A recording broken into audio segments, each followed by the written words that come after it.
na 2000, se me está correto, 17, começamento de ano 2017, havia veredicto, acabamento de 2016, que a minha hoge beroep a decidir que a companhia Lee Tofanelli Associates logo no caso e governo no caso aqui o tempo é ministro Otmar Oudibert que começou aquele caso a pere caso então no momento estava tem duas opções para o bai hoogeraad então para esse advogado defunto Cresceles Way estava ter advogado de Lantaruba sinto como persona e explicar-me que o minister vragen local não chama cassatieadvies, advogado que te brinca caso na cassatie de Holanda, lo qual nos hasi e nos laga senhor Lejuemes como lançadvogado e também outro advogado local, faz uma avaliação riba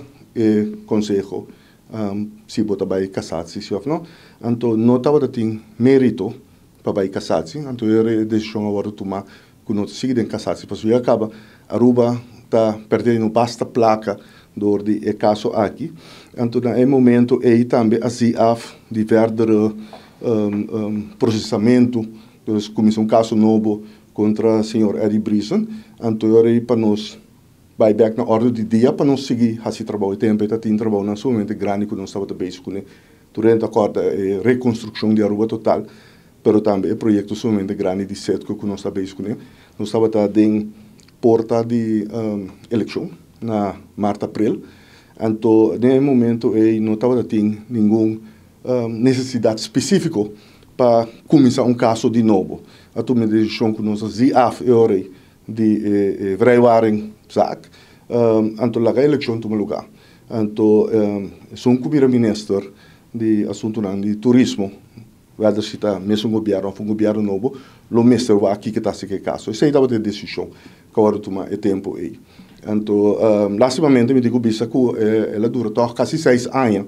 Tem o governo de MEP, assinatura de MEP, boy de MEP por rede e agora que MEP com raiz, que agora que não está bem. Então, se você mira suma que tem que vai settle p, que de 2,1 milhões está hobby alto. Passou no momento que nós estamos casados e indicação de juiz também tempo aí e de duas bandas de partido governo e o grupo Tofanelli estava tendo apetite para sentar na mesa bem schikking aceitável para todos. No momento a avaliação agora assim do nosso conselheiro e advogado e nossa primeira que por settle para $300,000. Agora que bota papel de quase 1,2 milhão. Então, esse seguro me não de acordo com ele. Para sobra essa cifra não somente alto, é lástima que ela dura assim a largo, mas o tempo aí por settle para suma hope mais above e é lástima que o governo cocinta passou o tempo aí senhor Otmar Oudibert mesmo com iniciar o caso aqui, como tem que vista estava duidelijk persecução política personal que estava tendo que agora questionar o tempo aí para que a situação do senhor Eddie Brison mesmo estava dentro do governo com o MEP mesmo.